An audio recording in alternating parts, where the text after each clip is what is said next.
একবার তওবা করলে তো ৬০, ৭০, ৮০ বছরের গুনাহকে আমি ক্ষমা করে দেব।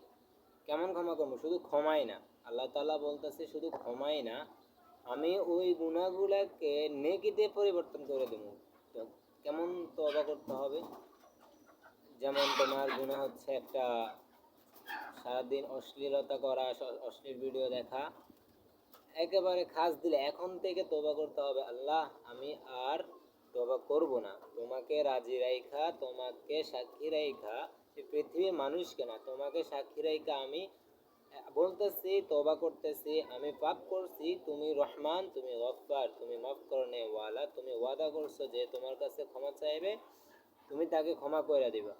তুমি শয়তানের ফরিহাদ কাও শেষ মুহূর্তেই বিফলে দাও নাই, তাহলে আমার মতন আমাকে তুমি ভালোবাসো, এত ভালোবাসো, এত ভালোবাসো যে আমার অস্তিত্ব আসার আগে তুমি ফেরেশতা জিন জাতির সামনে আমাকে নিয়ে সুপারিশ, আমার সম্বন্ধে, ইনসান সম্বন্ধে তুমি কথা বলছো, এমন ভালোবাসো তুমি, তুমি আমাকে যদি এত ভালোবাসো তাহলে তুমি তো আমাকে ক্ষমা করনেওয়ালা।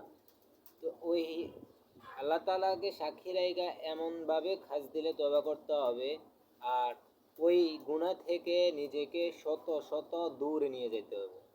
কেমন দূর?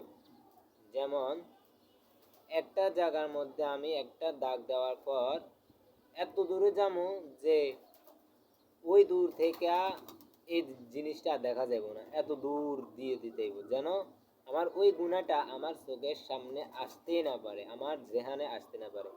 ঠিক আছে?